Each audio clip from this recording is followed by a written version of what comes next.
I'd say I spent a little bit of time watching movies this year.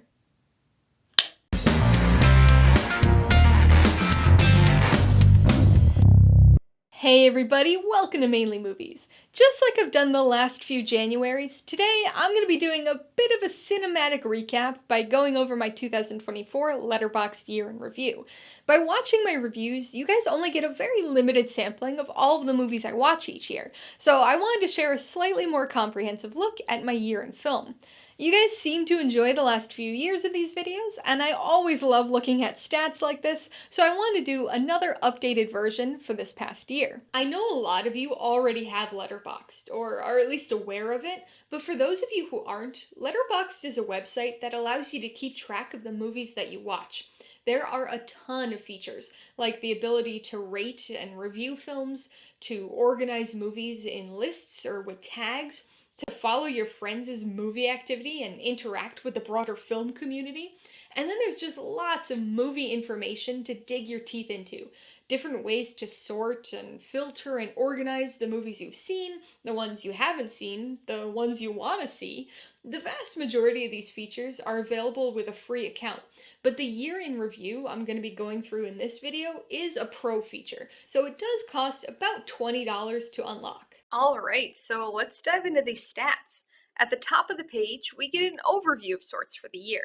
So you can see here that I watched 1,057 movies last year.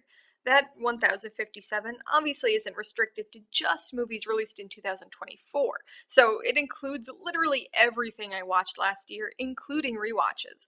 That's actually a 57 movie increase over 2023's previous high of 1,000 movies, and is now the most movies I've watched in a single year since I joined Letterboxd back in 2014. Moving on, I wrote 140 reviews and created 43 lists. The next two numbers here reflect my social activity on the site, which is still admittedly pretty limited compared to other social media. So I liked 11 things during the year: films, lists, other people's reviews, and I left 11 comments on reviews or lists. The last number here is the number of hours I spent watching movies last year. This is an underestimated approximation since it doesn't take into account extended cuts or the countless Blu-ray special features I watch, but 1,694 hours comes out to about 70.6 days of movie watching. So I literally spent about 19.3% of my time last year actively watching movies. Moving down the stats page, we hit the films by week section. This histogram gives an interesting temporal overview of the year, including any spikes and dips in the number of movies I watched in a given week. A couple sections of note. In mid to late January, we see a bit of a spike, because that was when I attended Sundance Film Festival and watched 40 movies. Week 7 saw a bit of a spike, just like last year, because that was the week I watched all of the Oscar-nominated short films. September sees a pretty good spike, because that was during my coverage of the Toronto International Film Festival. And then I've got a decent extended spike at the very end of the year, because I had a few times in there that I was actually home for the holidays. Like I mentioned before, I watch at least one movie per day, so the lowest week on the graph has 8 films, but most weeks were about double that. Next, we get a nice monthly and weekly average to really showcase my insanity, and then another histogram breaking down all of my watched movies by day of the week.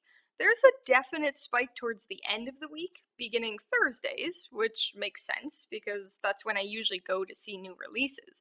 As usual, Tuesdays are the lowest simply because that's the night I go to weekly trivia with my friends, so that eats up about 4 hours of potential movie watching time. Moving along, we've got the milestones section. So the first film I watched on January 1st was actually a theatrical viewing of Godzilla Minus One. The last movie I watched on December 31st was a first-time watch of Flashpoint starring Donnie Yen. Much more of him to come later. In the middle, we've got some highlights of my movie milestones throughout the year, giving you a sense of my pace. Interestingly, I've got festival films from both of the major festivals I went to last year in here. In the Summers from Sundance and The Piano Lesson from TIFF. The next section here is from my most watched movies during the year. I don't typically obsessively rewatch films throughout the year, so you could see that my max rewatch was Hocus Pocus 4 times, and 3 of those were actually in the theater. I watched Flow in theaters 3 times as well, including once at TIFF, and same goes for The Substance, just with 2 viewings instead. So there's one kind of odd one in here that probably caught your eye. And it's a short film, Soundy, from 1942 called Cow Cow Boogie. Basically, it's a music video from the time for Dorothy Dandridge, and apparently aired as a short after movies on TCM this year, hence why it manages to be one of my most watched movies of the year. Next, we've got genres, countries, and languages. As usual, US dramas in English were by far the leader here. Lots of movies are tagged as dramas, so it kind of gets an unfair advantage, but comedies, romance, and adventure films weren't that far behind. There was a decent drop in thrillers compared to last year, but with the boost in romance films, I think that can be attributed to watching a lot of 40s and 50s movies on TCM this year. In terms of countries, the UK was second on the list, which is always the case for me, with some of the other typical countries rounding out the top 10. As for language, I had a bit of variation this year. Obviously, English was at the top, but usually Spanish and French are my next two, but that's not the case this year. Instead, silent films were my second most watched, in large part thanks to Charlie Chaplin, as well as those multiple viewings of Flow. And then Japanese was third, thanks to the Studio Ghibli Fest throughout the year, followed by Cantonese due to quite a few Donnie Yen movies. Next up, we've got the themes and nano-genres section, which used to be a patron-only feature, but I don't see that designation here anymore, so I think pro members might get it too now. The theme side basically gives you an overall snapshot of common themes or topics that were in movies you watched that year.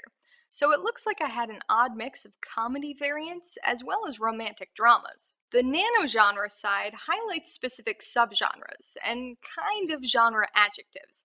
So just glancing through some of these top nano-genres, it seems like I watched a lot of touching or funny animated films, but also a lot of movies with cool action and fighting. Briefly switching over to my highest rated within themes and nano-genres, we can see how things shift a bit, mostly away from crude gag-based comedy. Moving on, we reach what Letterboxd calls the breakdown section. So this begins with a series of pie charts, the first of which showing the number of 2024 releases versus older films. I'm still working on some 2024 catch-up right now, so this number would already be different if it included films watched this year, but last year, only about 15% of the movies I watched were new releases, with 85% being films from 2023 or earlier. This is about on par with my percentages from the last 3 years. The second chart shows my number of first time watches versus rewatches and includes movies released in any year. At nearly 78%, first time watches definitely reigned supreme this year, with only about a fifth of my movies being rewatches. This is a decently significant shift towards first time watches when compared to past years. And the third pie chart here looks at my reviewing percentages. This chart more closely mirrors the first one, and you can see that I once again reviewed about 13% of the films I watched this year. So the remaining 87% were either just watched for fun, or if they were a rewatch, I had likely previously reviewed them during the year I first logged them on Letterboxd. The bottom half of the breakdown section has two more interesting pieces of information. The first is a histogram showing my rating spread for the year. As usual, 3 stars, or pause, was my most frequently given rating, with 361 different films this year. That said, things were skewed towards the positive end this year, with more than 24% of films getting 3.5 paws. At the extremes, I didn't have any half paw ratings this year, though I did have 6 1-paw movies. On the other end of the rating spectrum, just like last year, my 5-paw ratings were dominated by rewatches of old favorites. Atypically, though, I did have one new release make the 5-paw cut, and that was Flow. I gave it 4.5 paws my first 2 watches, including when I reviewed the film, but ended up bumping it up that last half a paw on my third watch. The third segment of the breakdown section highlights my watch list, which is a feature on the site that lets you keep track of movies you're interested in watching. So you can see that I watched 115 movies from my watch list, which is pretty good. But bizarrely, I also added 115 movies. So I ended the year with a net gain of zero progress towards my watch list. Next up is the stars section, which allows you to toggle between most watched and highest rated. Highest rated can be fun, but it's very easily skewed when you've only seen two movies, so I never really put too much stock in it and instead find the most watched much more interesting because it really tells the story of your year and especially of any franchises you might have watched. In the past, this section has typically been dominated by Blu ray box sets and franchises, but the story's a little different here this year. Number one of the year with 22 films was Donnie Yen. So, after watching a few Donnie Yen films in quick succession back in January, my dad jokingly dubbed 2024 as the year of the yen.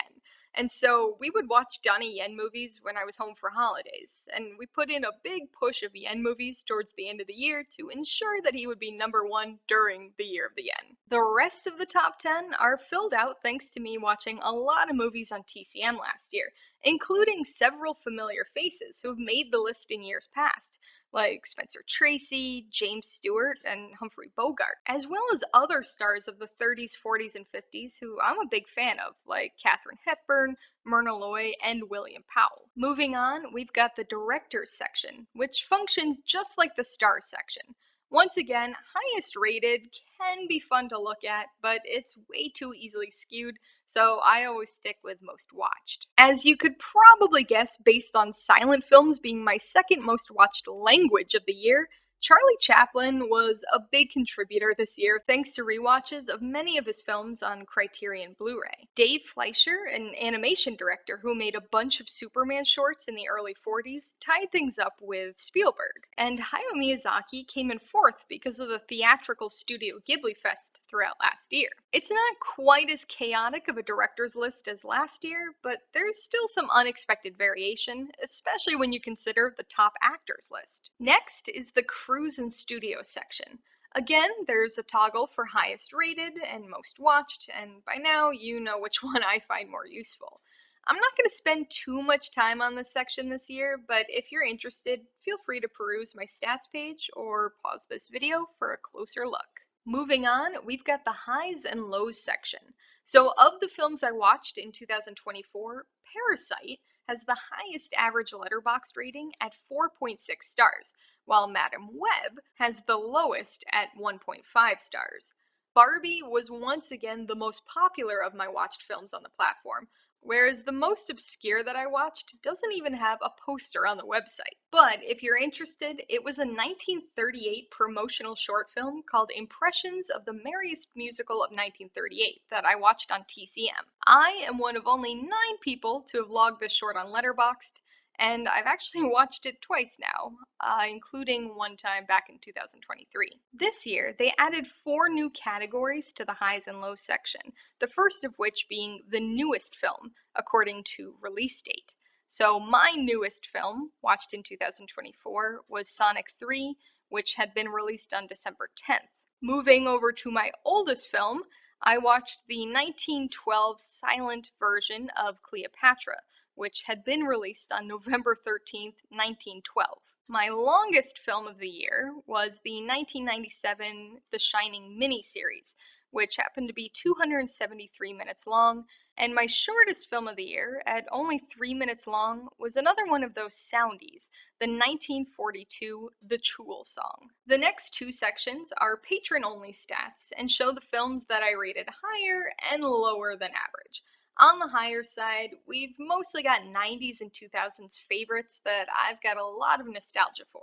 And on the low side, we've got a few underwhelming festival films and a couple classics that just don't do it for me. The next section just shows a visual representation of all of the films I watched in 2024 in reverse chronological order. So, kinda just a wall of posters that you could expand if you were interested. Finally, the last section is the world map, which shows the country of production for all the movies I watched in 2024. As we saw in the earlier section of the stats page, the US solidly holds the number 1 spot for me. But even though the numbers may be low for some of the other countries, at least my movies were relatively diverse this year. As usual, African cinema always tends to be a bit of a blind spot for me each year, but I had the majority of Europe covered, and I did finally manage to watch a Lebanese film this year. All right, so there you have it, my 2024 Letterboxd Year in Review. I put a link to the stats page in the description below, so be sure to check it out if you want to dive deeper into any of the sections. And of course, don't forget to give me a follow while you're over there so you can keep tabs on my movie watching throughout the year. So, do you have a Letterboxd account? What does your 2024 year in review look like? Be sure to let me know in the comments below. YouTube has a tendency to automatically delete or hide comments with links, so you're better off just including your Letterboxd handle rather than linking directly to your profile. Alright, so if you got some enjoyment, insight, or information out of this year in review, I'd appreciate if you'd hit that like button. And if you haven't done so already, please subscribe while you're at it to see more videos like this, as well as movie reviews. Till next time, this has been Alyssa with Mainly Movies, the way life should be.